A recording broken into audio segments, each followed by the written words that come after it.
how we do. Number 14. Number 14. Number 14. How's it been? How you been? I'm doing all right. Are we live? Whoops. Oh, my boy. bad. Oh my god. Already. Oh, there goes mine, too. Anyway, It was the... welcome back to another Sour Source It was stream. the- This episode brought to you by Little Caesars. You can get 2 large hot and ready pizzas, and nobody has to know that that's going to be your breakfast, lunch, and dinner. And also brought to you by fucking Seagram's Gin.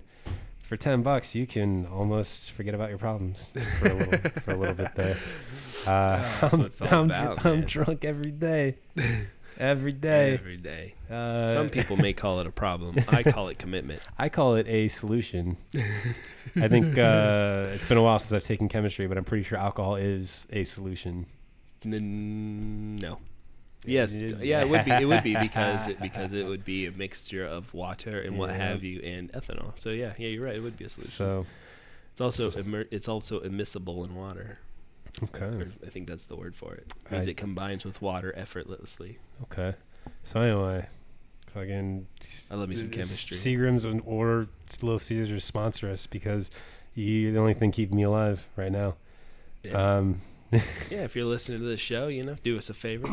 Please share it amongst your friends if you enjoy our content. That'd be great as we try to grow this and grow and grow and grow and keep growing.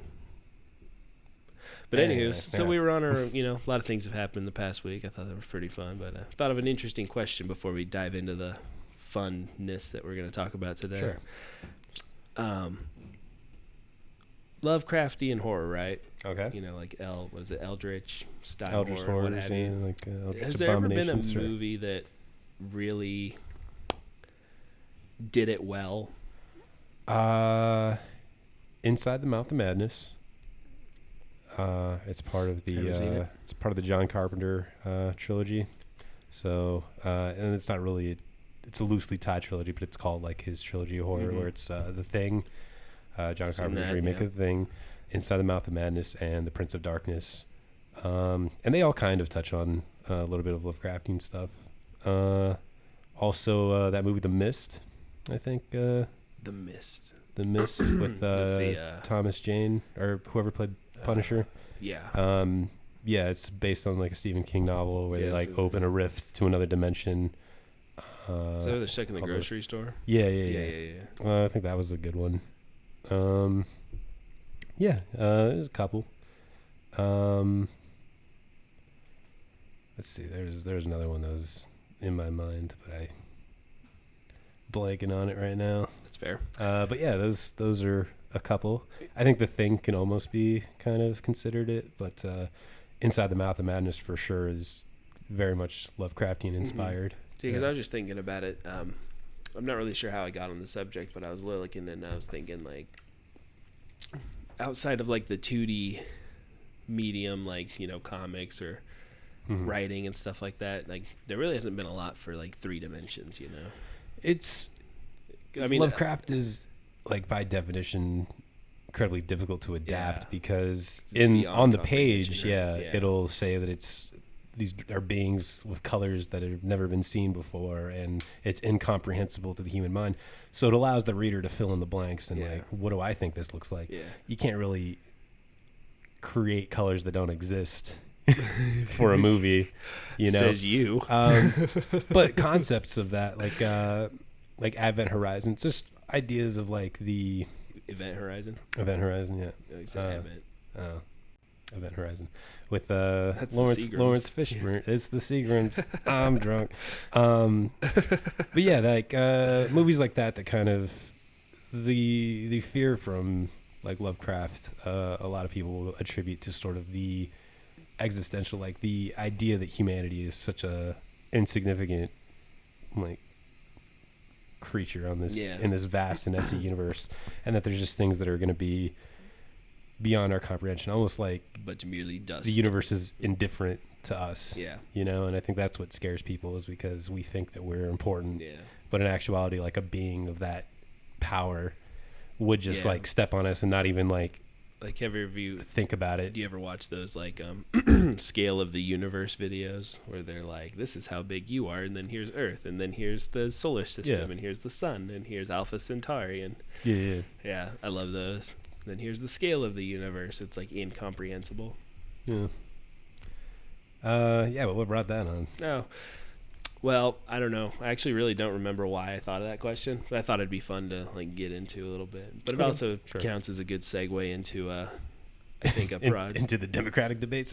Yeah, it is literally incomprehensible to understand what happened on that stage. It was. I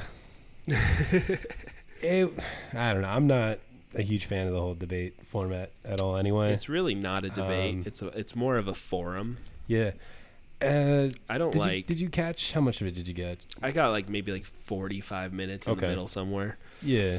I don't know. It's hard to rank these because I don't like any of them. And then I watched the Andrew Yang highlights. Yeah. I think Andrew Yang did his best in the debates. The best performance so far. Again, least amount of speaking time. Yep. I saw the breakdown. I think Biden was still at the top, and then Warren, which is weird because I did catch most of it, but I don't really remember a whole lot of like Warren standout moments.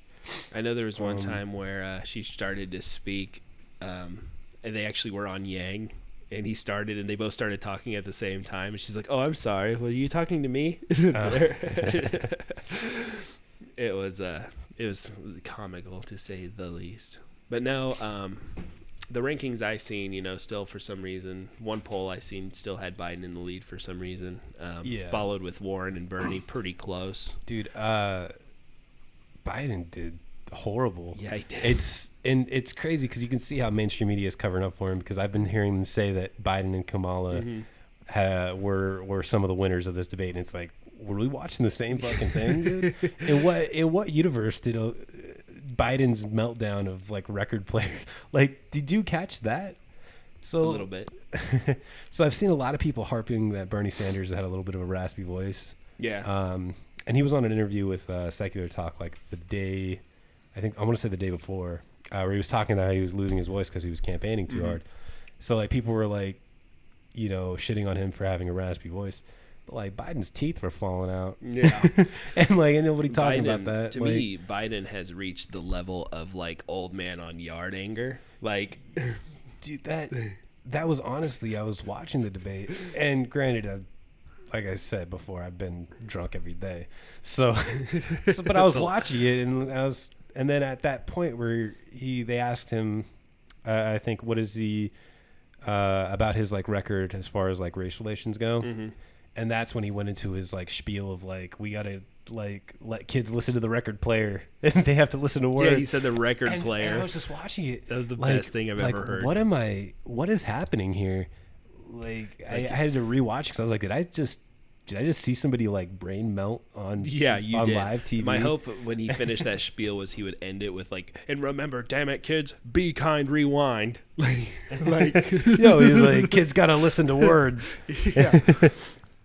I get the point where he was going with it, but I was just like, good Lord, you're appealing to a very interesting demographic.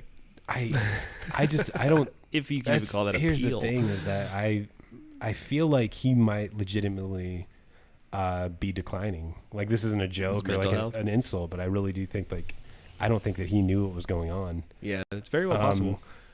I think even. It's an interesting one. But yeah, point. I really do think that he's declining. Yeah, he might very well be. And this is not like an ageism thing, because that I fucking love Bernie Sanders. Oh yeah. But Bernie Sanders is sharp. Bernie Sanders is sharp. That's compare the things that he says to the things that Biden will say nothing. Yeah. Biden will fucking ramble, and like. Do you think Biden would fall into? This is obviously a fringe question, but do you think he'll fall into like a position where he'd be like, everybody else would be running the show around him, and he'd be easily manipulated? Yeah, I think he'll be a very lame duck president, where like next to through. Yeah, I kind of think so too. And this is such a low bar to have. Yeah, that's better than Trump. Yeah, that's true. But that's not fucking enough. That's not enough to prevent our extinction, you know? Do you think? I'll put this one in the form of a question because it came through the chat. But you think Obama would be president still if it weren't for term limits? Yeah. This is a cool conversation here. Let's do this. Let's take away the term limit question. Okay. Let's say 2016 was Obama Trump. Like, who do you think would have won that election? Obama. Okay. Obama would have beat Trump. I'm under the impression that I think so too. That Hillary and Trump were literally the only two people that could have lost to each other. Like, that's the thing. If you put up no name, fucking, just bland Democrat man who, was the governor of some state against Trump, he probably would have won. Hillary had too much baggage. They put out these polls. I don't know how deep you ever get into the poll work and stuff, but they do these generic ballots is what they call it, where that's basically what they do. They're like, does generic Democrat A beat Donald Trump or so forth? Yeah. I hate those polls because it's always the same because Andrew Yang put out a thing on his deal the other day where he's like, we beat Trump by 8 points in New Hampshire. But so does every other candidate at the same time. Yeah, and honestly, every single poll said that Hillary would beat Trump, and that didn't happen. So I'm not putting too much stock in the polls. But the truth is, Trump was wildly unpopular from the gate, but so was Hillary Clinton. She had too much fucking baggage on her. Whether you believe it or not, whether you think Benghazi is a huge deal, whether you think her emails are a huge deal, the point is that a lot of people thought they were a huge deal, and that was always going to Benghazi, be something that takes her down. Like, outside of the tragedy of what it was and the ill response that happened, if that's the direction you want to go with that. Who's the guy with the goofy haircut that's not in Congress anymore? Trey Gowdy. I think he flat out said that he said that that the whole Benghazi thing was literally a hit piece, basically. Like, they did the whole thing to discredit her. No, absolutely. Yeah. Because I watched because I myself was not super knowledgeable on the subject, so I've been watching a lot of videos trying to catch up. And there's been a lot of killings on U.S. embassies before, but they are definitely pushing Benghazi super hard as a way to politicize it, to discredit Hillary Clinton. But the same thing is, I don't like Hillary Clinton, and I've never liked Hillary Clinton, so I'm not gonna sit here and defend her. No. Yeah. But was it absolutely used as an attack against her? Yeah. Yeah, 100%. Absolutely. And that's the thing, Trump, people didn't like Trump. They just didn't like or trust Hillary. And so if they had gotten anybody else, but at the same time, if the Republicans had put anybody else but Trump, they would have beat Hillary too. Yeah. That election came down to the worst. The worst funnel count thing. Yeah, no, I agree. I don't think Yang has any chance of winning. Real quick. I just like him a lot. Yeah, sorry. I know we usually save that till the end, but I do want to say that. My dream team, though, is Sanders Yang. With Yang and VP. That's me. I guess I wouldn't hate that. Honestly, though, with Warren meeting with Hillary Clinton and the Democratic establishment, telling them she's going to work with them and stuff, and with Tulsi Gabbard showing up on the Rave Dubin show and parroting right-wing talking points, there's no second best anymore. It's Bernie Sanders or nothing. And I know I said that I'd like a Sanders Warren ticket, and I think I'd still be okay with her as VP, but I'm definitely not as sold on it as you were. Enthusiastic as the possibility of a Warren presidency anymore. I don't really trust her as much. She's being sold as an alternative to Bernie. See, that's kind of what I got into, I think, in our very first podcast we ever did. That was always my fear, was that she would get in with people to, I think, and we talked about it in a different one too, where we're at what point do we make concessions and certain things to get things accomplished? Yeah. But it's on so many of the issues, there is no concessions to be made. Yeah. So no, it's still Bernie Sanders, baby. But links. We'll check those out here later on. But yeah. So it's Sanders. Maybe I'll take a Sanders Yang ticket. That makes me happy. Fine. Getting back to the debates a little bit though. Yeah. I think Beto fucking shot the whole Democratic Party in the foot with his comments. with the with the guns for your thing. guns Yes, thing. Yeah. because that's literally feeding into every right winger's paranoia about people coming to take their guns, because he literally said that that's what he's going to do. And Beto has another guy that's polling at 1% who has no chance at it. Yeah. But what he did do was effectively fuel the fire against the Democratic Party. Like he gave him ammunition because to fight us that's back. not a popular stance, taking people's guns. And me personally, that's not an issue that I'm a voter on. Like, I'm not a single issue gun voter. Yeah. My personal beliefs, you should be allowed to have guns. It's in the Second Amendment. Yep. And I don't fucking trust the government. So the actual argument that it's useful in the case of a tyrannical government, sure, I buy it. Now, factually, if you actually look at like what works, gun control has worked factually everywhere that they've done it. Mm-hmm. I don't think anybody, like, outside of a very small segment, maybe 20% of the country, would say like absolutely everything should be deregulated. You know what I mean? Mm-hmm. But like, what he did was he took away any like any nuance to the yeah. Because like for me, like, I'm the same. Like, I don't care if people own guns. I just want to know that it's responsible people. But then I also have a fringe belief too on that, in that they should ban handguns, and that's it. Yeah.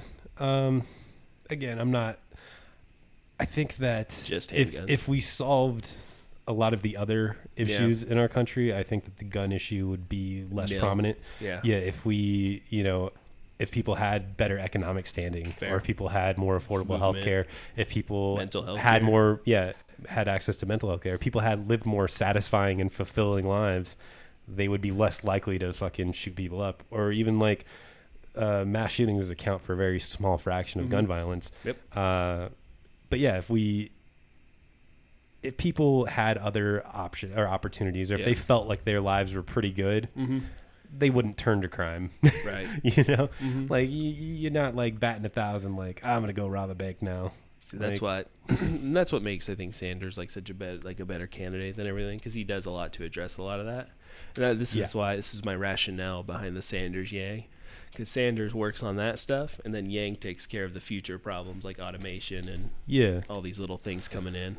And honestly, I was talking with somebody about Yang, and they were saying that they like the freedom dividend because it would solve homelessness, which I feel like is an oversimplification. I would agree with however, that. I really thought about it, and $1,000 a month, I wouldn't be able to live like comfortably. Right.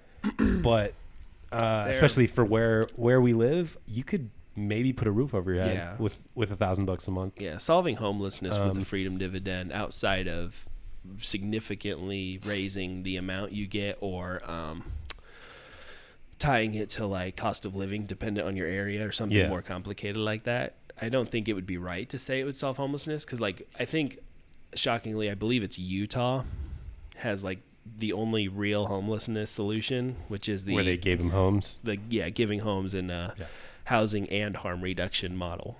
Yeah. Because like part of homelessness too is like certain habits, I guess, where like like I listened to an interview with and I could look up the guy's name, and I have to think about what it is real quick because it's been a while since I heard it. But long story short, he gave a story about how they gave a woman an apartment for a year. Like, it was all furnished and all that jazz, and like they would come and check on her once a week, and she didn't use like any of the like utensils, and she wasn't sleeping on the bed. She was just sleeping on the floor. Yeah, and absolutely. Yeah, and it was basically because they became untrustworthy of any assistance because they've been burned so many times. And that, of course, like any issue, there are fringe cases where like you want to be able to do something, but you really just can't. But that's irrespective. But most people, that's the correct model to go with. Yeah, no, absolutely. And same thing with like a lot of homeless people do suffer from mental illness. So giving them $1,000 a month isn't going to ensure that they spend that $1,000 responsibly either. Yeah. So the idea that you give them $1,000 and it's done, it's cool. Like, I don't think that's. I think that's part of the charm of it, though, in that this is yours to either mess up with or use responsibly. Because I think there are like test cases too, not from like Yang's camp or anything, but like other areas that have tried it where like some people did do good with it. They paid stuff off and got ahead, but other people like just continued the same bad spiral. Mm-hmm. So like, there's different ways. But yeah, so Beto, fucking, God though, I don't see how this isn't going to hurt the rest of the Democrats though in the long term. The Starbucks guy dropped out. Yeah, I know about that. What else? Julian Castro, I think actually did really well. I don't know if you've seen any of his stuff. He called out Joe Biden on his mental faculties failing. And I think everyone's like, he was too mean to Joe Biden. I've seen a lot of those articles too. He was being a bully. How dare he attack? But he was like, no, Joe Biden literally did just forget what he'd said 5 minutes ago. And then, fuck, dude, Pete Buttigieg, he had a couple. Oh God, Pete Buttigieg is so smarmy and smug. I can't stand it. I loved, like, this isn't me endorsing Julian Castro at all. But like at one point, like him and Biden were arguing, and then Pete Buttigieg goes, "This is what people don't like about politics. Everyone's always arguing about our differences and our plans." And Julian Castro's like, "Yeah, that's called a primary. like we're not just going to sit here on stage and agree with each other for an hour and a half." Like I remember a local story. There was some Democrats and what have you were doing a forum for a statewide election, and one of them opened up their opening statement with, "Now this cannot be a contest to see who's the bigger Democrat." And I was like, well, that's kind of the purpose. Yeah, it's a debate, dude. I'm not just going to be like, that's a good idea. You should be president. Like, no, obviously I'm going to be like, here's my fucking policy, and this is where I'm different from this guy. Yeah. So yeah, like inversely. Pete Buttigieg, God, I hate him. And also, I think that he's the one who has the most billionaire endorsements. Correct me if I'm wrong. Got a lot of I believe he's got the most. So his whole like fake progressive populism, and I'm seeing support for him on Facebook all the time. Like anytime I look at because I get advertised like political campaigns are asking me to donate and stuff, and I'll read the comments to see kind of the general feel of things. People like Pete Buttigieg, man. They're falling for it. His biggest one, which is something that really he's kind of only talking about, I guess, is the whole trying to bring like the religious back to the left wing or something like that, where he's kind of parroting that for a while, and I think that's where a lot of his because he's popularity is coming from. Because he's a liar. That's one way to put it. Yeah.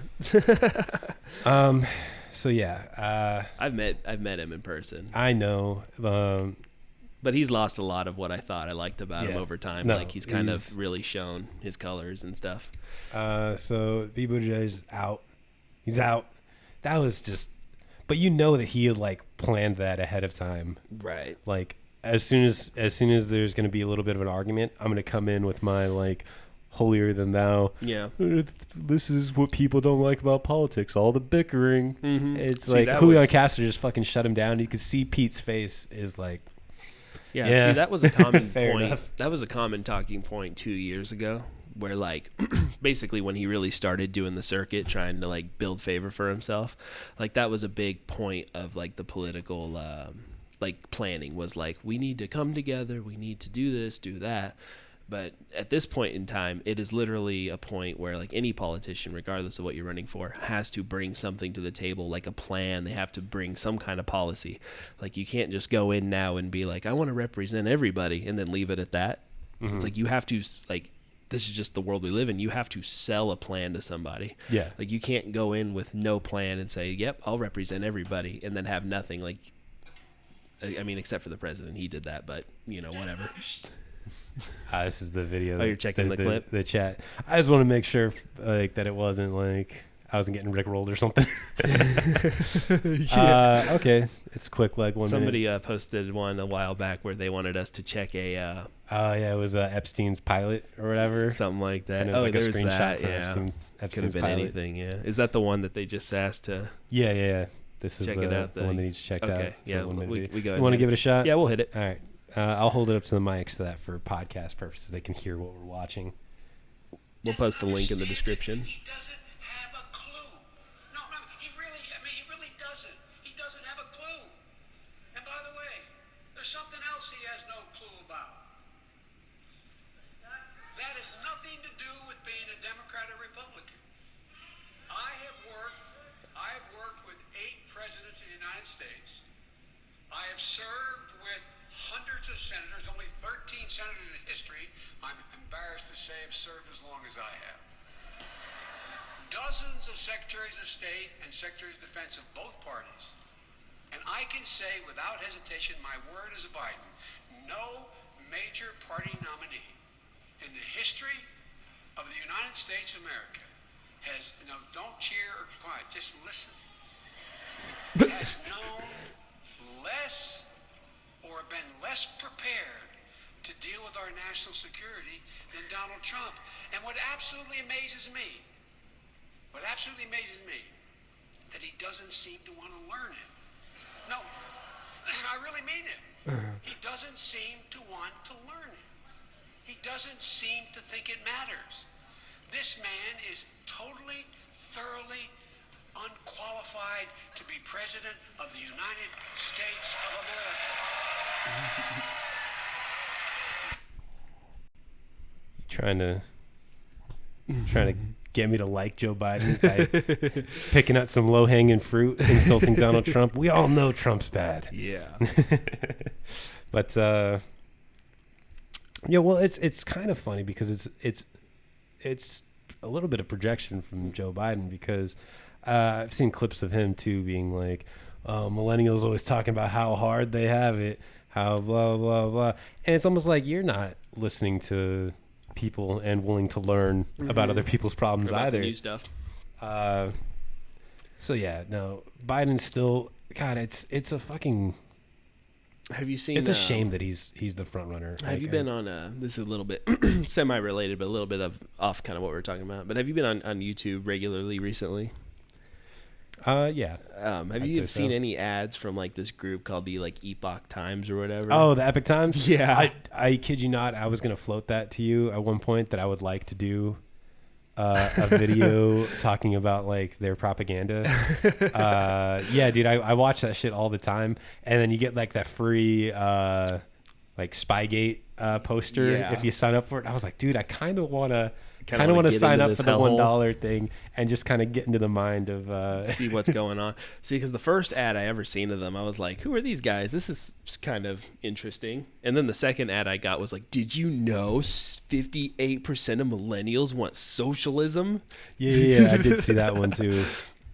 And it's like I hate when they throw that out. Anybody, it doesn't matter who, because it's like, listen, we've been a socialist country since 1950, whatever, with passage of like the Farm Bill and so forth, and everything that's happened going on. Like this idea, though, that like, you know, universal healthcare is crazy socialism, but like what Trump's doing with the soybean farmers and just paying them a lot of money because he destroyed their markets with his tariffs, like that's not socialism, right? That's what I'm saying. Or like, you know, first grade to 12th, like that's not socialism, but 4 more years would be crazy socialism.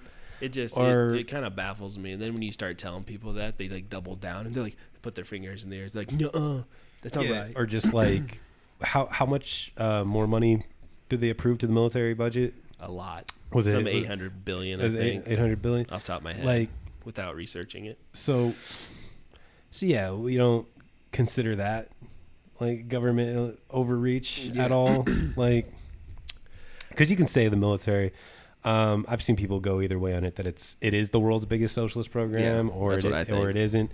But yeah, you're gonna approve another massive hike to the military spending when we already have the largest military in the world by far. Most.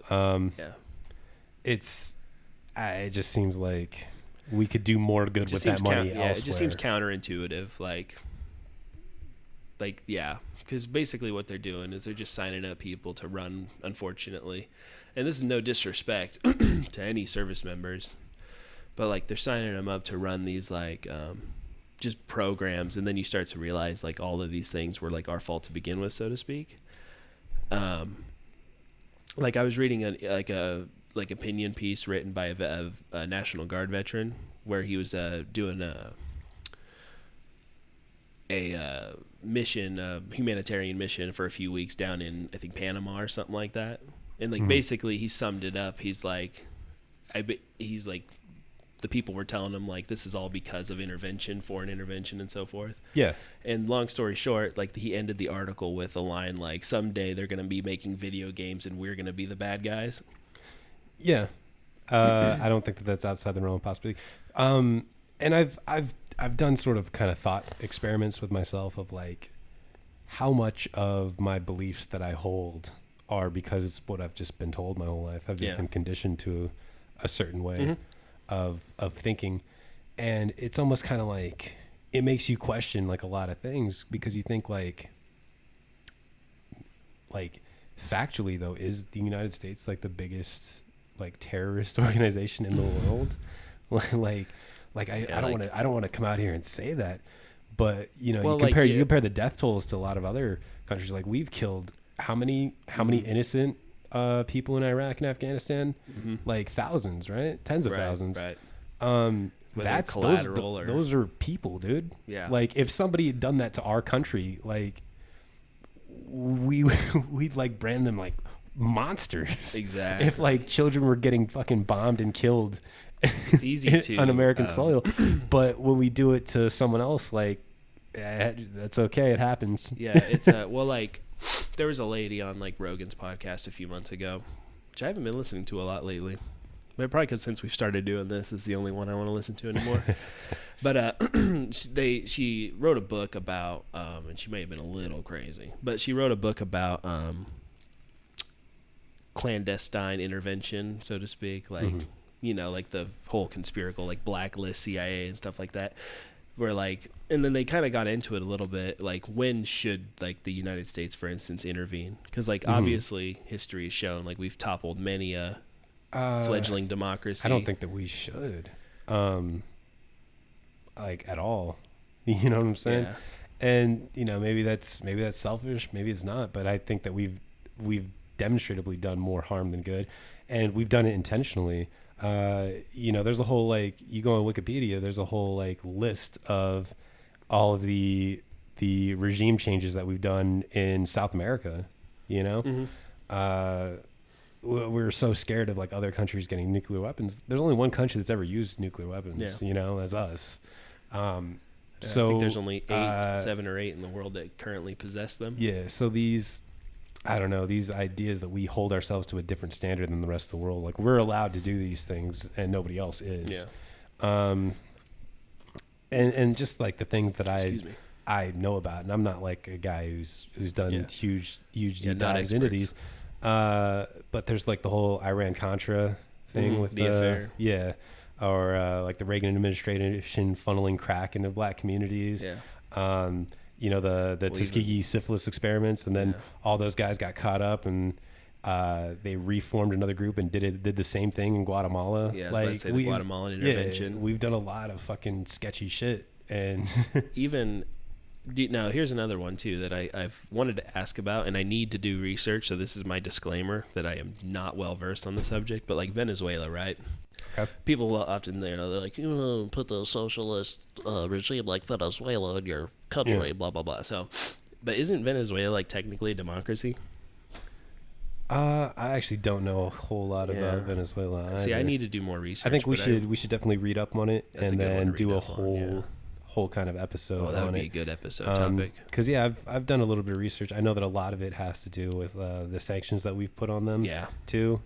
And I don't think you can consider any sort of system in which like the richest people like are living like wonderful lives at the expense of all of the people suffering and starving and call that socialism, because that's socialism by its definition is like the dictionary definition is where the workers control the means of production. Right.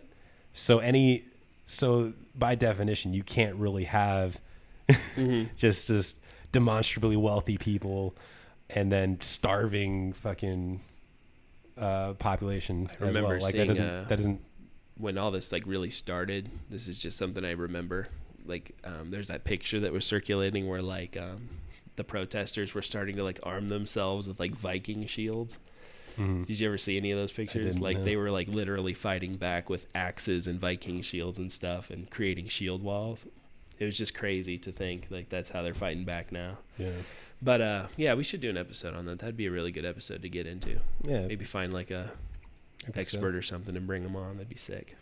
Yeah, I used to do like forensics in high school where you would just get a topic and you would have to write like a whole speech on it. That was always kind of fun. I'd always kind of learn more about things that I didn't typically know before. Right. I think I could just use that format and just look up Venezuela and like try to formulate like a long form essay on Venezuela. Yeah, I'd be down to do that. That'd be cool. Cool. We'll make a note of that and work on that, because that is something interesting, because they often like that's whenever somebody says, you know, the word socialism, it's automatically a red flag, like, oh, socialism. Venezuela. How dare you try to bring Venezuela to our shores? Yeah, but it's like, they want to cherry pick like the literally the worst parts, like and say that. But it's like countries the world over have single payer healthcare and fucking dig it. You know what I'm saying? If universal healthcare was so bad, why is no country that has it ever protesting to get rid of it? The only thing, we'll get to that one in a second, but like the only thing like they ever argue about outside of the UK is how much of it to cut out. Like how much can we not do? But a big part of it too, like the National Health Service in the UK does something that's really unique, and they bid out contracts, which is what helps keep the cost down. Because like they'll be like, okay, we know that we'll need in our country 100,000 doses of insulin, and then they'll tell everyone who can do it the cheapest, and then they make them fight over it, and then they buy it out from there. So that's one way they keep the cost down over there. Let's see here. We are asked, who wins in 2020? Be honest. Depends. I think that's such a tough one. If it's anybody but Bernie, I think Trump wins again. I think, if I'm being honest, I think realistically, Bernie's probably the only one that can beat Trump. And my big fear is that the primary takes so much out of the actual debate focus on the points that we need to be talking about that it allows Trump to slide through. Yeah. Well, that's the thing, is like Warren might be an effective debater, and she has a lot of good policy positions. Trump is going to just be a bully on the debate stage, and he's just going to call it a Pocahontas 1.5 million times, and it's going to be literally nothing of substance. Trump's just, you know what? In all honesty, he's probably going to do worse, because his like the things he's saying are like progressively getting worse, like as every week goes by. He doesn't really care anymore. Well, like I don't know if he ever cared to begin with, but now he's realizing how much he can get away with. Do you think it's almost, how much nonsense he can say? Do you wonder if it's almost South Parkian, and that he's just trying to do bad things to make himself lose, so he can just go out on, basically in his mind, on a win, like, oh, the Democrats beat me and they did all this and blah blah blah and so forth. I don't know, dude. I just think that here's the thing, and this is anecdotal from my own personal people that I've interacted with. So this is not by any stretch like definitive or factual. Just a lot of dumb people. There's a lot of angry people. There's a lot of dumb people, and there's a lot of like I've never met like a cool dude who was a Trump supporter. Like I've never met like a nice guy who's like, hey, I'm like a real chill dude to hang out with. Also, honestly, I like Donald Trump. Like every Trump supporter I've met has been a fucking jerk, dude. And it's like, and then they always like will go and on Facebook and they'll like wear their MAGA hats, and they'll be like, I got like harassed at a coffee shop just for wearing my MAGA hat and saying "Make America Great Again." And it's like, you're just trying to like become a victim, and it's just you make the conscious effort when you leave your house of like how you're going to dress that day. What am I going to look like? And you choose to wear that knowing that it's gonna upset people. Like it takes a certain kind of person to want that. Like I don't think, you know what I'm saying? You know, like I don't think like people like just because you wear the dumb hat, it's objectively a terrible hat, terrible font, terrible color. No, like you know, people shouldn't be going up and smacking your hat off. You know what I mean? No, but that's not what I'm saying. But what I'm saying is that like they're doing it because 100% because they is want absolutely to a taunt. Because they want to get they want to be the victim. They want to put they want themselves to get a in reaction. the spot. Yeah. They want to get and yeah, I think that does speak to your character in some extent, you know? Same thing as like a dude who flies the Confederate flag. But things do not exist like in a vacuum. Because I could wear a swastika and be like, this is actually an Indian symbol. Comes from Buddhism. Yeah, that might be factually true, but you would have to be completely ignorant to any sort of context to be like, people are gonna feel a certain type of fucking way if I go out of my house wearing this, you know? Yeah. So I just. Yeah, it is. Yeah. So it's the whole freedom so of the speech whole thing thing. about like That's what that is. about Trump is that his supporters don't care, dude. They're not cool people. It's they're not more, good people. They're not educated people. I was talking to somebody the other day about this. It's more the idea, like it's the new rebel, I guess. Yeah, it's kind of in a way. I guess it's the best way I can word it. And that's another thing that the conservatives are trying to push themselves as sort of this new counterculture, which factually is not, because truth is that like liberalism is becoming the mainstream, but that's not leftist. Yeah, being a liberal, being cool with weed and gay marriage is not an unpopular opinion anymore. It's also not the counterculture, because they still support corporate aristocracies. You still support unfettered capitalism. These companies that come out in support of Pride, they're not fucking leftists, you know? Like, they're doing it solely from a profit standpoint. So, yeah, I think liberal ideas are now the new mainstream. That does not make conservatism the counterculture. Yeah, well, I think like classical liberalism. My God, I can't talk. Takes like, I think it goes on in kind of cycles sometimes. You know, like it comes and then like there's this like hard right movement. It seems like every time the right comes back, it's like harder and harder and harder. Classical liberalism is what they've rebranded the right now. Like, is that's that right? That's what like Rave Dubin calls himself, a classical liberal, when in actuality he's just a conservative. And conservative ideology is the most terminology may be incorrect. Is the most bootlicking fucking. You are absolutely not punk. You're not counterculture. Yeah. You are fucking pro-police, pro-military, pro-capitalism. Like, that's the opposite of counterculture. That's everything the status quo stands for. So no, you're not fucking cool. I sometimes think in a way though that like that's just right wing. Like, I think conservatism is kind of taken on a new definition where you're like, honestly, like full-blown billionaire, full-blown racist in a way sometimes. Full-blown religion, and then it just. So I think like conservatism sort of took on a new meaning, at least American conservatism.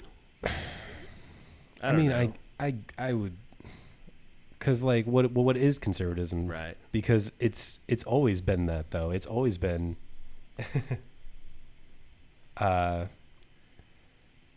I guess it's just always been restrictive in some way. Like,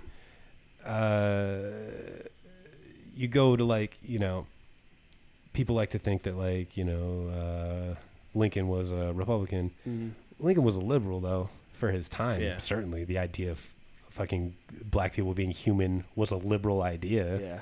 Yeah. You know, it's always been sort of an uphill battle for conservatives, because just human beings are going to progress. Right. And their idea of holding down traditional power structures is not, it's just not feasible, you know? Right.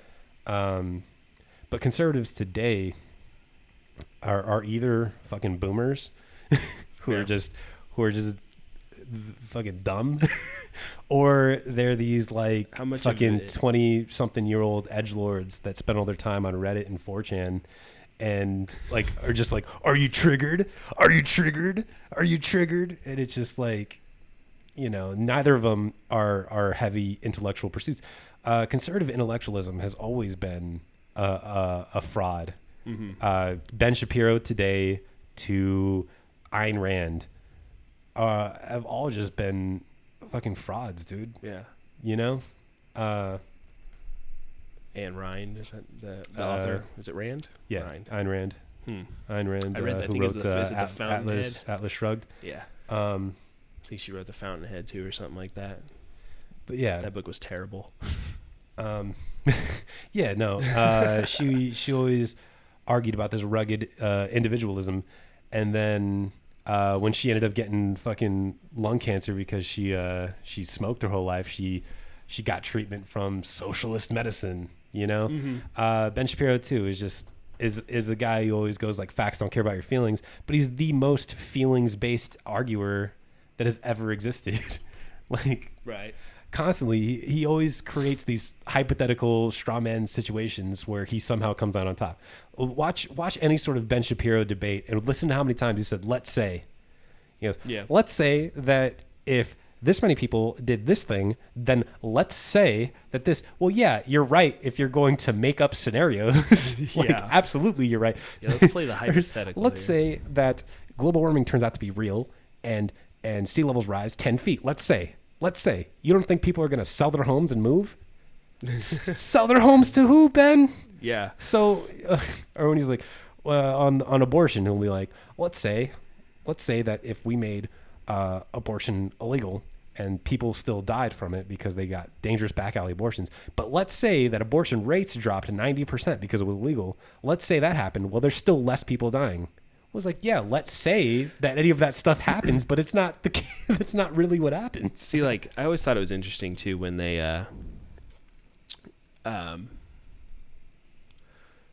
use the abortion debate, like it should be absolutely 100% illegal, but then oppose birth control or things like that in the same vein. And you'll find a lot of these people like oppose like gay marriage and gay adoption. Well, it's like, what the fuck do you want, man? Yeah. So like, where's the you have here? a whole group of people here who are willing to adopt these kids that you're forcing to get born, and then you don't want that to happen. But it's all just reactionary. It's all nonsense, man. Because even in like an ideal situation where like making abortion illegal somehow worked, what's the upside? You just now have tens of thousands of more children born in desperate situations. So, yeah, it's kind of mind baffling to me, just like from a logical perspective in a way. But to go into the chat here, they're talking a little bit about free speech. Okay. Yeah. You can in fact burn flags, and the MAGA hat is a form of free speech and what have you. Sure. But you can't yell fire in a crowded place. But that incites a certain panic. Yeah, I mean there are just. But I get the point behind it. But like, you wouldn't want to. I don't know. I don't understand though it's just like, okay, so like I think a really good example. So the day after those two shootings a while back, right? That guy got arrested in the Walmart for dressing up in tactical gear and taking his AR-15, even though everybody told him not to. Yeah. Like, should that be protected by speech? Because like that seems just like that's not ill timing. Like that seems like to provoke a bad reaction. Yeah. Well, I don't know. It's not. It doesn't really come across like a speech issue. Probably, if he's in a state where open carry is legal, then there's no legal basis to arrest him. And he was. But you definitely, I think it's worth stopping him and check it out. Like, say, hey, what are you doing? Yeah, like what's the deal, man? Like, what are you trying to do, brother? Yeah, exactly. But no, I forget what we were talking about when we got on this tangent. I don't even remember. Anyway, back to the debates. We flow, we flow sometimes in really rough directions. But what are you gonna do? It happens. But yeah, as far as I guess the chat's getting into abortion. Yeah. I guess there's just no real way to. There's some people you're just never gonna convince. Yeah. Well, because from like you can point to the science all that you want about how. That they're not technically people yet or blah, blah, or like the heartbeat bill, which is, kind of nonsense because we still declare people brain dead if they still have a heartbeat. You know what I'm saying? Mm-hmm. I think that the debate solely centers around body autonomy. Yeah. Well, that's the isn't that even the if you did basis of Roe v. Wade? Is that the what amendment was it? Covers like what you do to your body. 14? Mm-hmm. No, 13, 14. I don't remember, but I'd have to research that. So apologies, podcast. Mm-hmm. But yeah, I mean, and then you have to remember too, like being pro-choice, I believe, is the actual compromise of both sides. Like giving a time frame, saying it's okay now but not then. Like that is the compromise. See, I don't compromise. I think across the board, do whatever. Like, but again, I understand that I hold sort of extremist positions that a lot of people aren't going. But yeah, like abortions are none of my business. I don't care. I don't care about your reason for it. I don't care about the time frame. Like, see, the absolute answer to abortion is prevent every unwanted pregnancy. Like, yeah, you know, it's shown that you have. I think it was Denver. Mm-hmm. That started doing that, giving out free birth control and free IUDs as well. Yeah, you saw fucking drops in teen pregnancies, 70-80%, significant like that. drops in pregnancy. Places that have more comprehensive sex education have lower rates of teen pregnancy. But you know what? You're not going to. These things are still not 100% effective, right? And so, while it's not, you know, it's not likely. Because a lot of them were like 97%. Yeah, still happens. So then there's things you shouldn't just be now saddled with it because you got unlucky or you get raped or something. Mm-hmm. So there's also even things that are more like uncontrollable, like ectopic pregnancies, you know, that will literally kill you. Yeah, exactly. Or situations where that kid's gonna be, you know. There's that one news story that kid was born like without a brain. Oh yeah, literally without a brain, and was being kept alive with like 28 different medications and like a bunch of machines to keep him alive. That's a fucking harsh, sad existence that you shouldn't force on anybody. Yeah, that goes into like, I think we talked about it 1 or 2, maybe 3 episodes ago, where they were starting to grow miniature brains in a jar. You know, yeah, it's just like, what's going on with that? Okay, so. I guess this person doesn't seem like bad spirited. I guess we could answer the chat. Into it. Talking about killing a living organism inside of you. Mm-hmm. I mean, you could use that argument for fucking tapeworms. It's a living organism inside of you too. It's obviously not a person. You know, anytime that you wash your hands with 99% that is actually bacteria killing, you're killing living organisms right then and there. And that is actually why I kind of brought up the you know, if you want to make abortion a non-issue, prevent every unwanted pregnancy that you can. Like, but I still don't think like it should be absolutely illegal, because, you know, that's not my business to say. Yeah. No, you do you. I guess that's one of my life philosophies in a way. Well, that's the most I guess the disconnect of conservative ideology is that they claim to be for smaller government.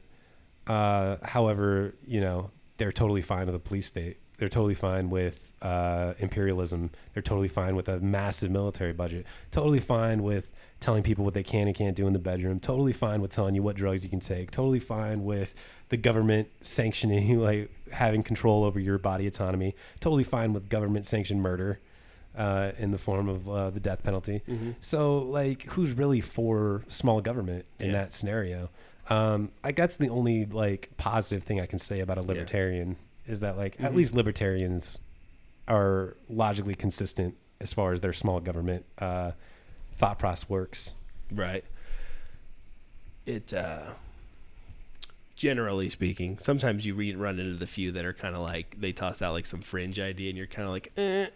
You're talking about libertarian? Yeah, sometimes. Well, libertarians fail to acknowledge that, like, because they go like, we're very socially liberal but fiscally conservative. But they don't realize that a lot of oppressive hierarchies that exist as far as being socially liberal are natural byproducts of fiscal conservatism, of of capitalism. So that's where one of the selling points that Yang uses for his freedom dividend comes from that idea. He's like, this is your economic freedom dividend. Like, this is for you to free yourself from whatever. Yeah, but that's one of the ways he's selling it. I just thought I brought it up. It comes down to sort of this concept of what is freedom, you know? Yeah. If you, because like a lot of people will say something like, what is it? Like, I've seen a lot of like Fox News pieces where they're like, poor people aren't really poor because they have TVs. But it's like, in your world, like, what do you think? Like, poor people should just work and then go home and stare at a wall until it's time to go back to work?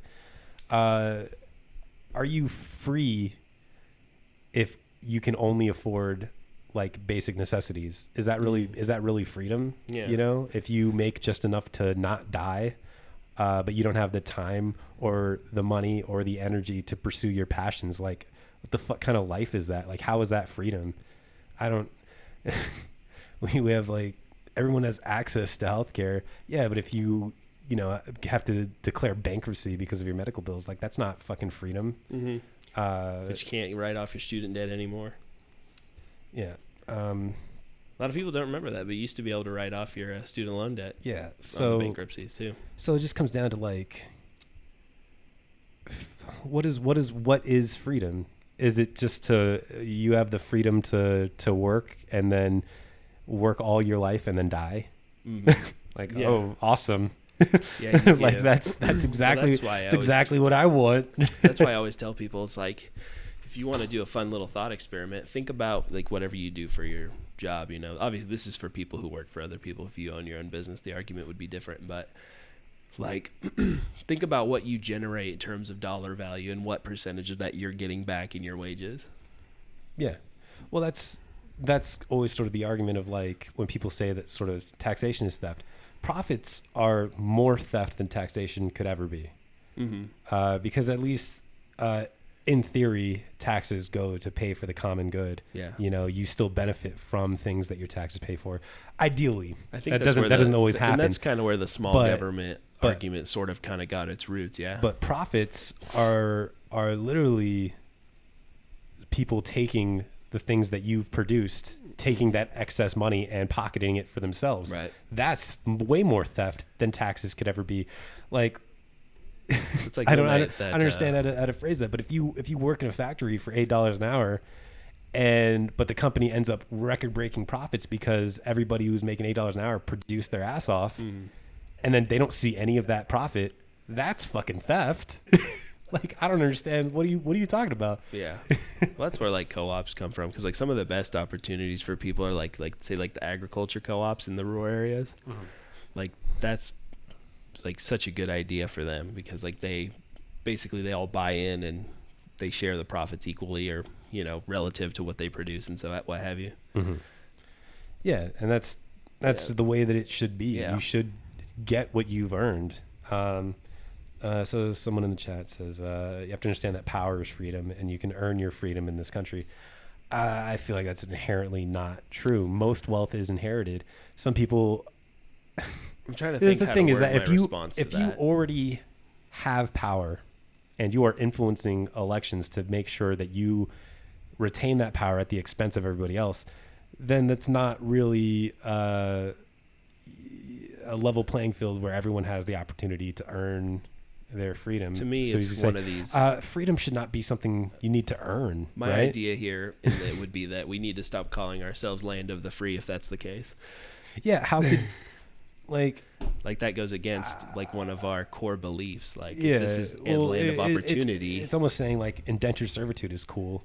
Yeah. Because like you just got to work your way out of it, and then you're free. We talked about human wage trafficking in our last podcast. Like, yeah, that's crazy talk.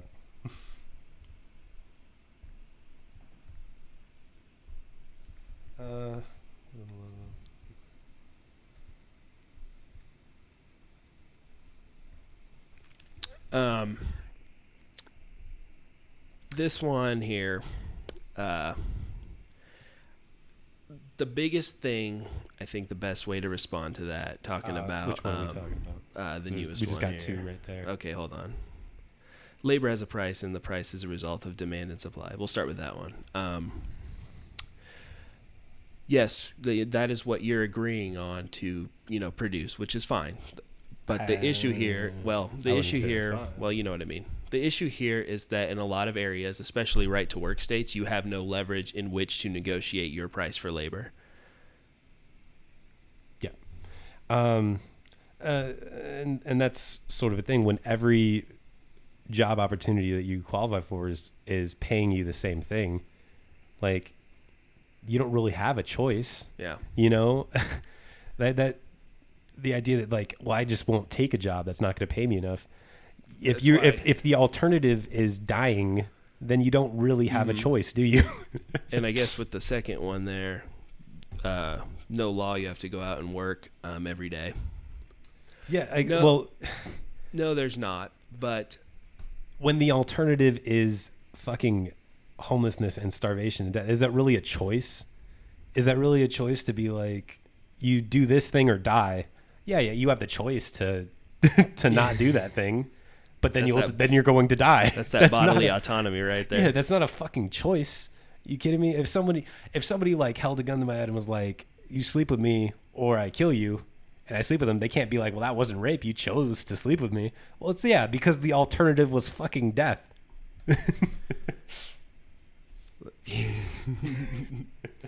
Let's see here. Get what you worked for. This is literally a communist argument. The entire idea of profit runoff of people doing labor which they don't get full return on. Wouldn't that be? That just sounds like you describing capitalism more than communism. I was gonna say that's the whole point of unions, though, is to make sure you get back the maximum amount. Yeah, you get what you actually earn. We don't do that.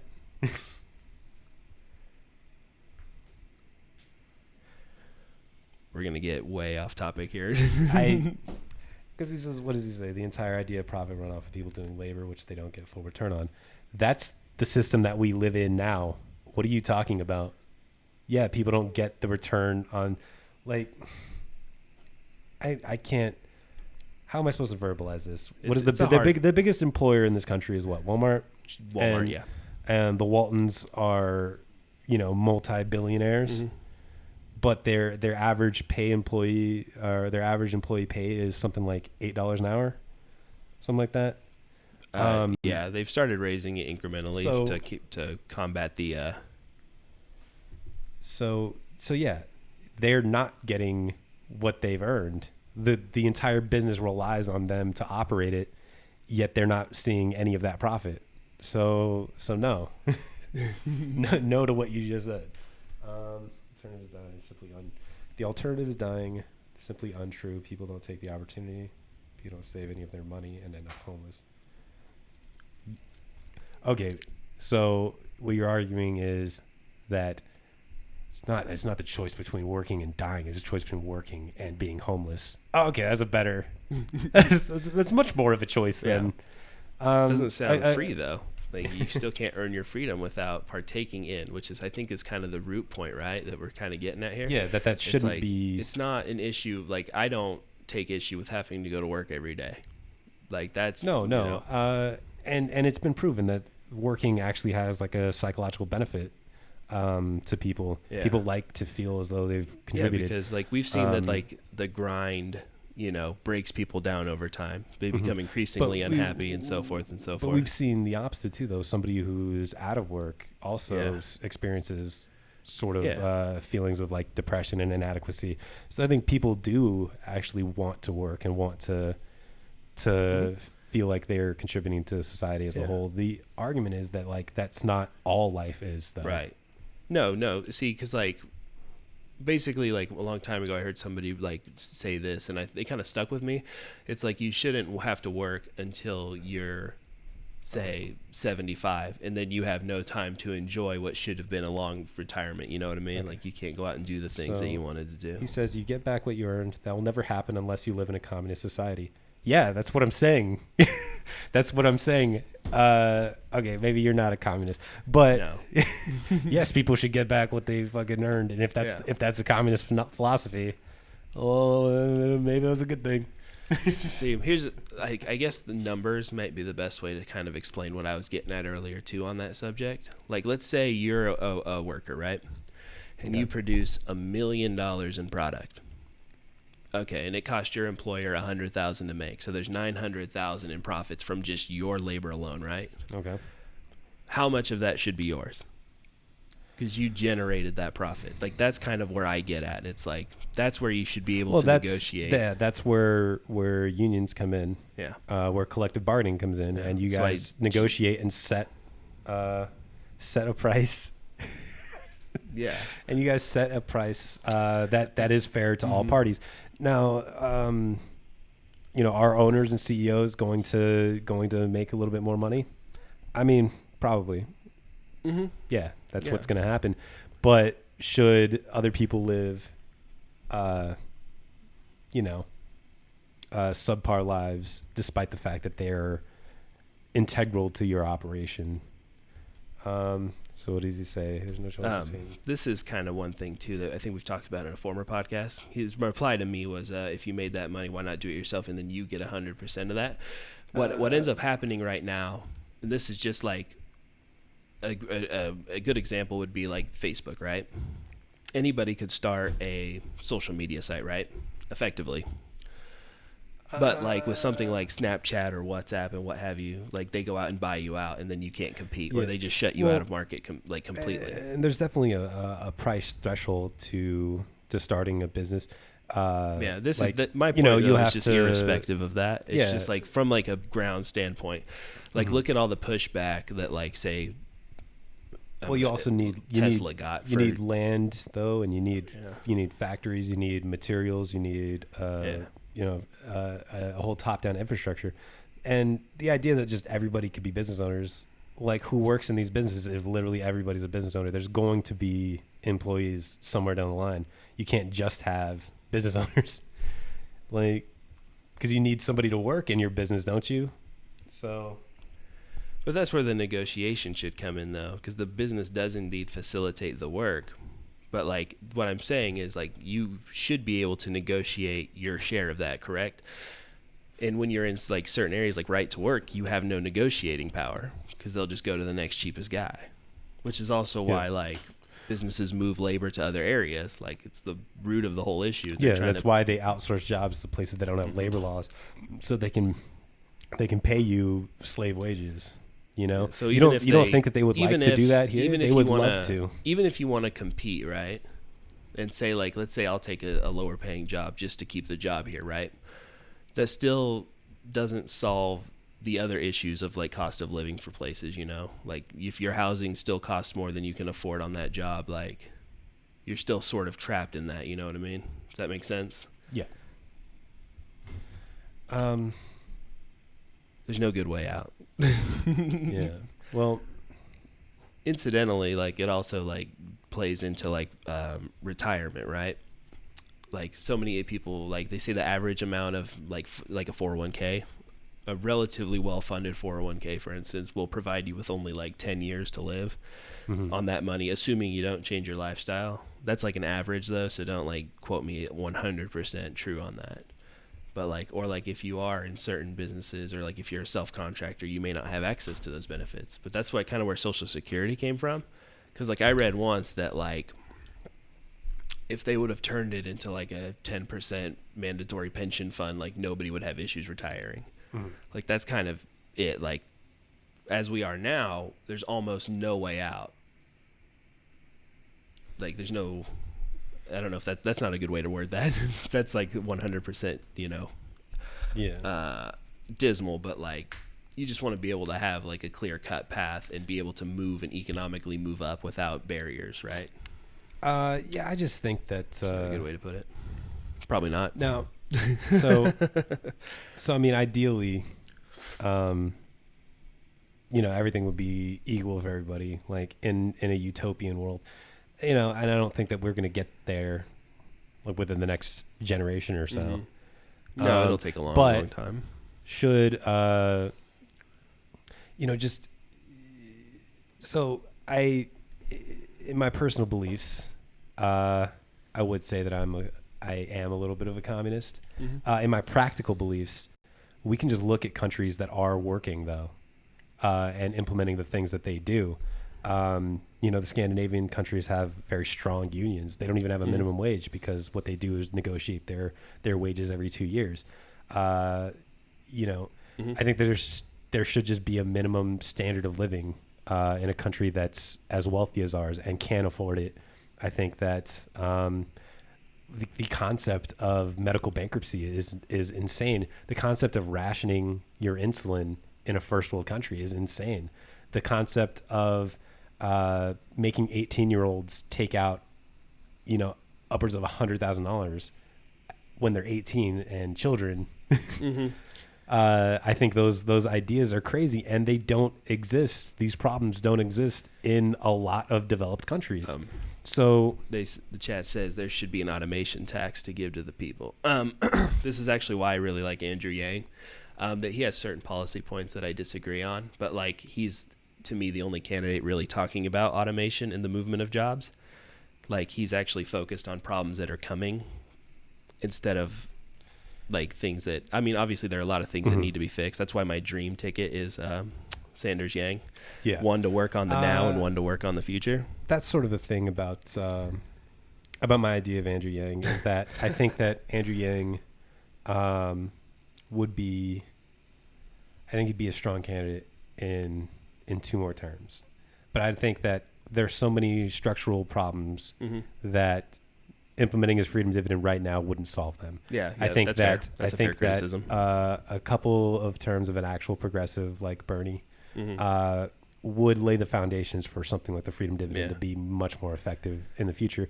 And I don't think that it is as dire right now. Right. So I think it is something that we can. We can wait. To me, like with automation, like you just see the signs of it because, like Walmart, what you said earlier, the biggest employer, like now they have, they're testing like robots that can pull your orders for you and restock the shelves and do all that stuff, irrespective of people.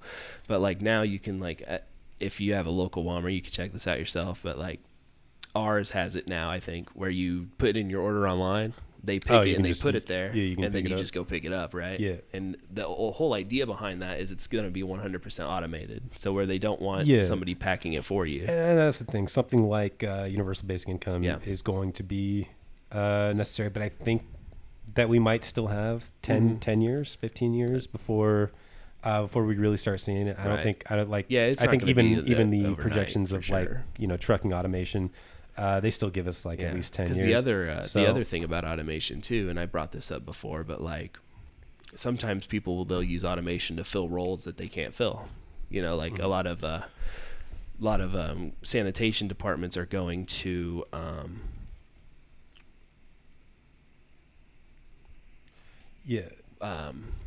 they'll like a lot of sanitation units are going into automated trucks, right? Instead of 3 or 4 people needed to run, it's just one guy and everything else is done. And there's no reason they can't program that to be self-driving later on too. And you know what? Like I think that's a good thing. Yeah. That certain jobs are going to get automated. Certain like like truck driving itself has like a litany of medical problems that come with the industry. Because a lot of people are trying to make their deadlines and they're cutting down on sleep. They're not getting enough nutrition because they're buying just gas station food all the time. Like it's a job that's really hard on your body. I think it would be a good thing to automate. But the idea is that if we have no like fallback for these people, so we're just going to leave them like in the dust. Well, then there's to respond here, the digital revolution has created millions of new jobs. We don't need automation tax. You can't predict the future. In the terms of AI, I think we really kind of can, because with AI and robots and automation, they're only going to get better, and they're only going to replace more and more as that becomes the cheaper alternative. Yeah, I don't. And you're right. Like I can't predict the future. I mean, certainly. That's why he's saying like, it's going to take 10 to 15 before we really need like something like a freedom dividend. But but like these trends are like things that are going to happen. Yeah.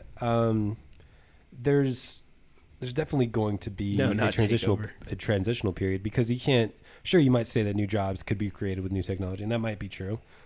predict the future. However, there will be an immediate effect of like, let's say accounting is one that because I was looking into it because the local school here offered like an accounting degree. And I was kind of thinking like that might be kind of neat to go into. But that's something that's going to be automated really soon too.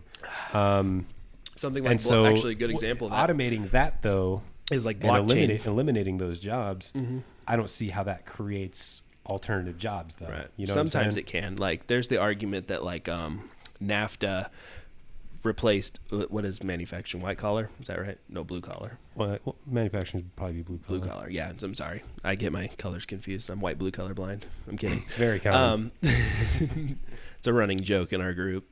Random 2 colors colorblind. But teal gold colorblind. Yeah, there's the argument that like the North American Free Trade Agreement, while we lost a bunch of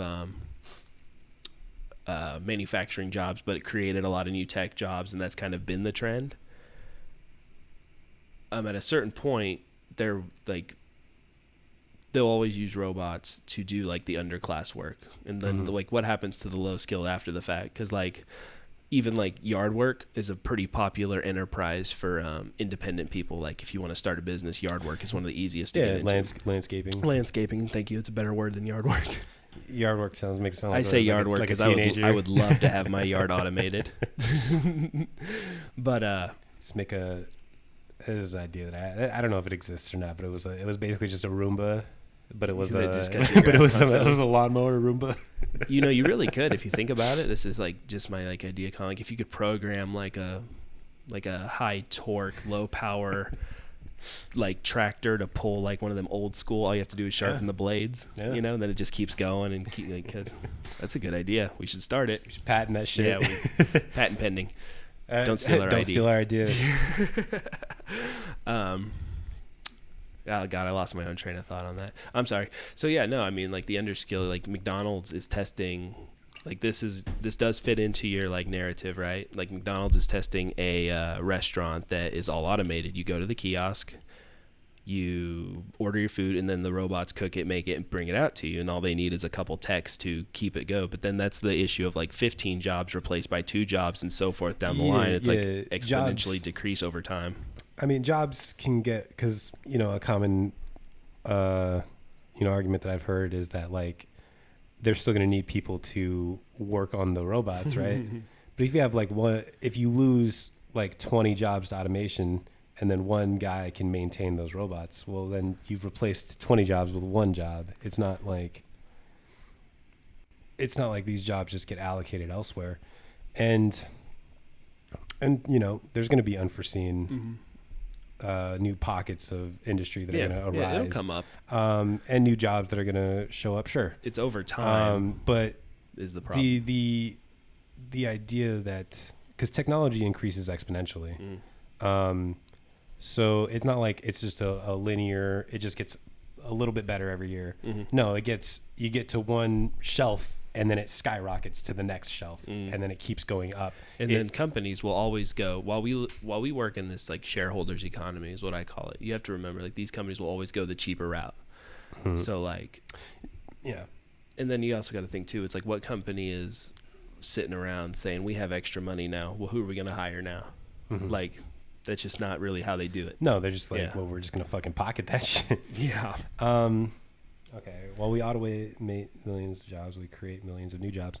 Well, that's kind of what I was getting at. Like, the new jobs do get created, but like over time, more and more will consistently be replaced until there will be a point of no extra creation. And that might be true theoretically, because like let's say we start moving into more like automation and automated jobs.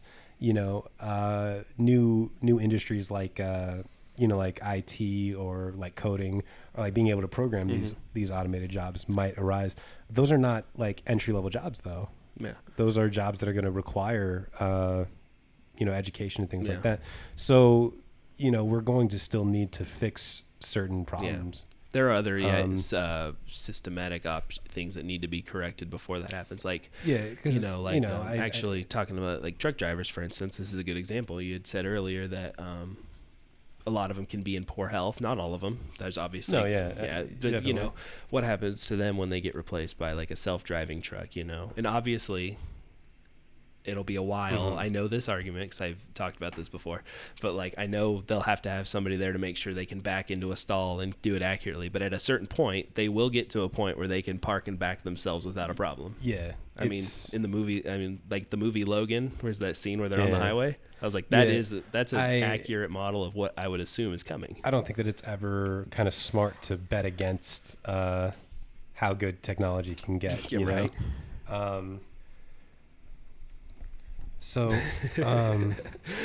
But let's see here. Yeah, I don't. I think that you might be able to replace some of these like jobs with different jobs for a while, but eventually, right? Why wouldn't everything be automated? Yeah. I remember even like ESPN a few years back rolled out like these articles that were written by AI. And it was almost like indistinguishable from, like an actual columnist. There's a really good video on AI that really got me turned on to the subject, but it was on CGP Gray's channel, I think. And it's called Humans Need Not Apply. It's a really good basis to get into it. I think he really covers the basics of the problem. Okay. But yeah, I don't know. Yeah, it very well could be. I mean, have you ever played Truck Driving Simulator? It was all training. It's 100% AI training. That could be because they say like what are those CAPTCHAs where it's like how many of these are buses and which one of these are street lights. Like that's all like code for machines to like copy that and say like, okay, this is how we recognize them. You ever seen the movie Ex Machina? No. I need to. So they made it's a good one. Yeah, I've heard. But they made like an AI that was capable of passing the Turing test. And the guy who made it was like this eccentric like billionaire who had created basically that world's version of Google. But that was actually just like a stepping stone to creating the AI, was that he was using all of the searches that people did to kind of map out human thought processing. Oh yeah. And like, because it wasn't just like a program, it was like this is what people think and this is how they learn and this is what they look for. And so that's how he created his brain. Well, they say too, like I think like most of the scientists will say too, like once an AI becomes cognizant, I can't talk. C4 is making me twitch.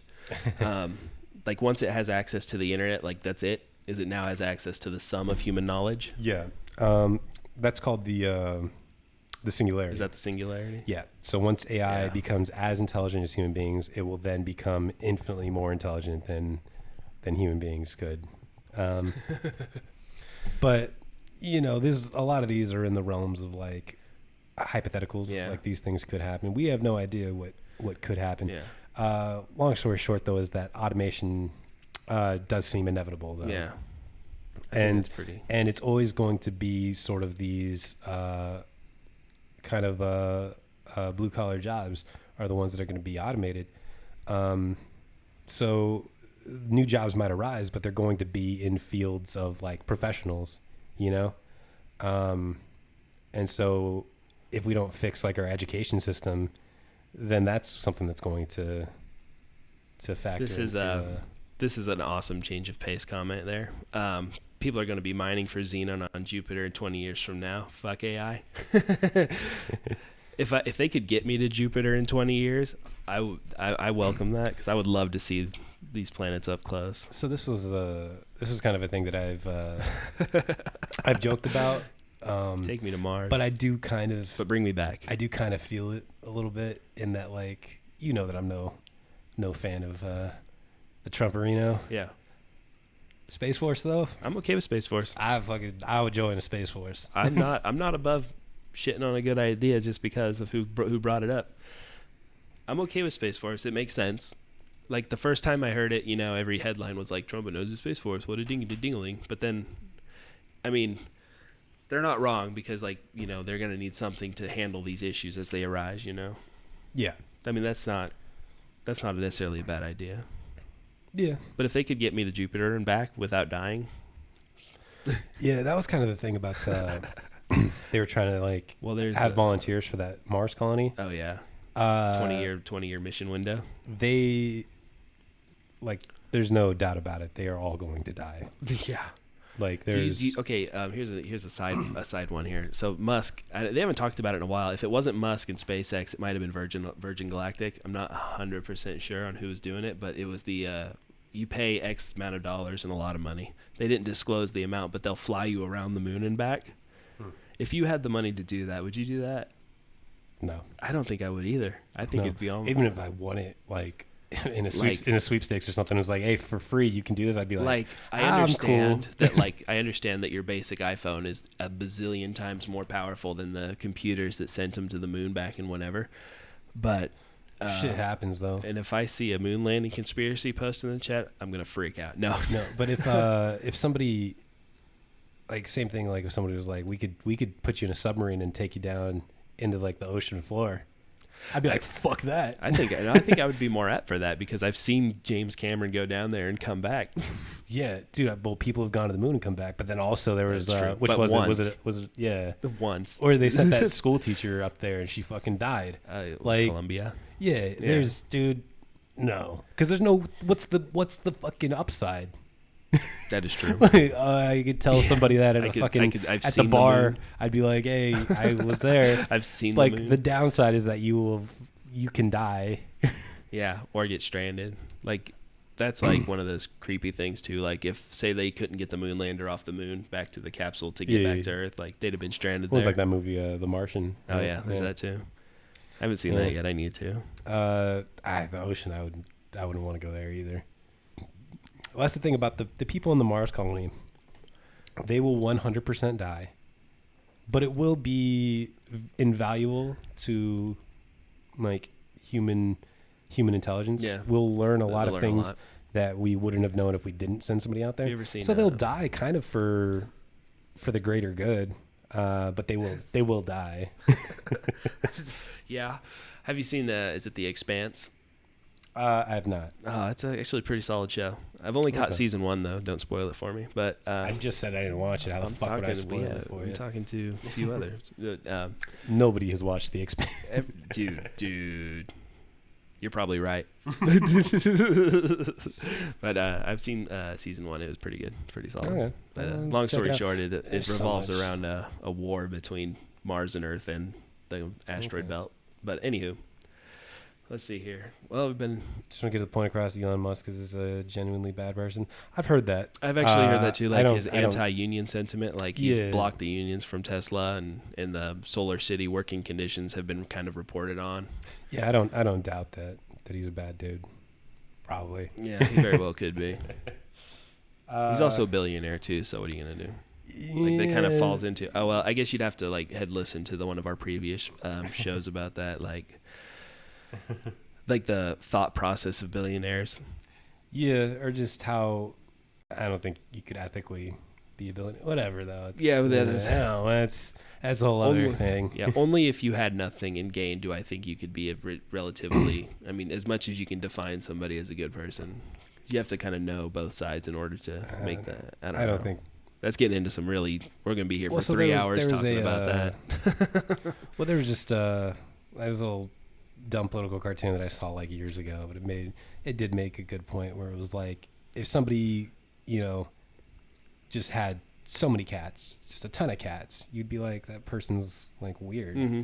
If somebody collected newspapers and never threw them out and just hoarded them in their house, you'd be like, that guy's a fucking weirdo. It's a fire hazard. But for some reason, if you hoard so much money that it's like so much more than you could ever feasibly spend, while the rest of the world is like in dire straits, like why do we not go like you're kind of a fucking weirdo? Yeah. Well, I think I made a very terrible stand-up bit about that. How I was like, isn't it interesting how $10 million is both I have $10 million is both a conversation starter and ender. Like when you're poor, you're a crazy person. When you're rich, you're eccentric. Yeah. Yeah. No, we're definitely getting a little late on this, but government encourages you to hoard money. Yeah. Yep. Yeah. No, it's almost and then the hoarders control the system that allows them to hoard more. It's almost as though everything is fucked. Yeah. It's almost as though we live in a bad situation. It's rough. It's almost like we need systemic change. Systemic reform.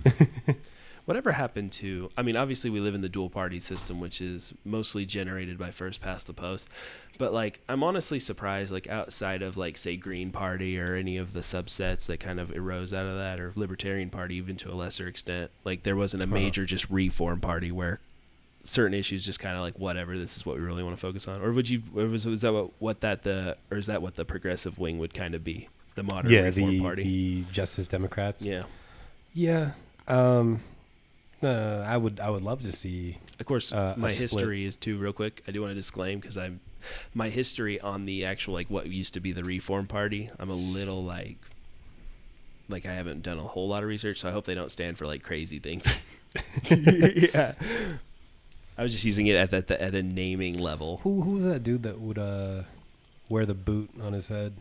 Boot on his head. At the he was running for president. His name was like something Supreme. I don't remember his name. I don't remember. I do vaguely know what you're talking about. That guy, though. So moral of the story, Marianne Williamson 2020. Moral of the story, Marianne Williamson will heal our country, but crystals will heal your soul. Very true. All right. Is that it? You think it's a good place to? I think it's a good place to call it out, guys. I do want to take a quick moment. We're going to plug a new show. We don't always talk politics, guys. I know it's been our main one so far, but we do have a new show that we're going to try to do in live stream as well. Where it's gonna be a sports podcast because I have other interests in other than just politics. One of my big ones, but I like a lot of sports too. So we're gonna try to do a sports show at some point in time in the near future. Talk football and MMA, my big two. We also do gaming content too. We do bring games occasionally. A lot of classics haven't mostly. In a while, yeah, we've had some scheduling issues in the past that has prevented us from getting some of that stuff done. Because, we do this in our free time outside of our 60-hour work weeks. And then, we have a wealth of other content. We have a movie review show in the planning where we're just going to talk movies. Robert has bad taste. I have excellent taste. He's got the worst taste. And I should be in charge of awarding Oscars. He likes the X-Men movies. Enough said. This guy's gonna attack me by the end of one of these shows, like because you like bad movies. I know. I think I like good movies. No accounting for taste. All right, I'm a right-wing movie thinker. It's like fucking dumb shit. like who cares about theme? Who cares about good writing? I just like spectacle. Secret Life of Pets. No, let me rephrase that. Ugly Dolls might be the best animated movie ever. I haven't seen it. I don't even know what Ugly Dolls is. Exactly.